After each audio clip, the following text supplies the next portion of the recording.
विद्यार्थ्यांमध्ये एक वेगळं असं नेतृत्व कौशल्य विकसित होतं, असं प्रतिपादन पोलीस अंमलदार विशाल सावंत यांनी एका कार्यक्रमादरम्यान केलंय.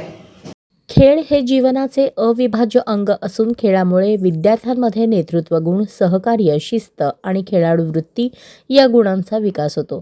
त्यामुळे विद्यार्थ्यांनी तन मन धन ओतून या स्पर्धेमध्ये आपले नाव रोशन करावे आणि मिळालेल्या संधीचे सोने करावे, असे आवाहन पोलीस अंमलदार विशाल सावंत यांनी केले.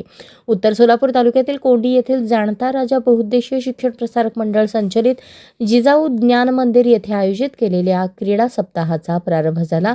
या क्रीडा सप्ताहाचे उद्घाटन सोमवारी 15 डिसेंबर रोजी पोलीस अंमलदार विशाल सावंत यांच्या हस्ते करण्यात आले.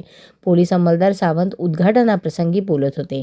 यावेळी निर्भया पथकाच्या रणरागिणी महानंदा स्वामी, अंमलदार किरण तोडकर, संभाजी ब्रिगेडचे जिल्हाध्यक्ष सोमनाथ राऊत आणि ग्रामपंचायत सदस्य शशिकांत भोसले यांची प्रमुख उपस्थिती होती. कार्यक्रमाच्या अध्यक्षस्थानी उपसरपंच शिवाजी निळ हे होते. आजची हार सुद्धा उद्याची जीत घेऊन येत असते, त्यामुळे विद्यार्थ्यांनी पराभव झाला तरी खचून जाऊ नये असे अनमोल मार्गदर्शन पोलीस अंमलदार विशाल सावंत यांनी केले. स्वामी विवेकानंद स्कूल खेडचे क्रीडा शिक्षक विठ्ठल वागचौरे, शिवाजी निळ, सोमनाथ राऊत यांच्या हस्ते लाल फीत कापून क्रीडा सप्ताहाचे औपचारिक उद्घाटन करण्यात आले. त्यानंतर संस्थापक अध्यक्ष गणेश निळ यांनी आजवर विद्यार्थ्यांनी केलेली क्रीडा स्पर्धेतील चमकदार कामगिरीचा आढावा सादर केला.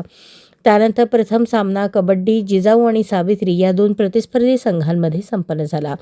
त्यानंतरच्या सत्रात कबड्डी, खो खो, धावणे, क्रिकेट, लिंबू चमचा, गोळाफेक अशा विविध स्पर्धा घेण्यात आल्या. विद्यार्थ्यांमध्ये खेळाची आवड निर्माण व्हावी म्हणून 3 दिवस क्रीडा सप्ताहाचे आयोजन करण्यात आले असून मोठ्या उत्साहात आणि जल्लोषात क्रीडा सप्ताह साजरा करण्यात येत आहे.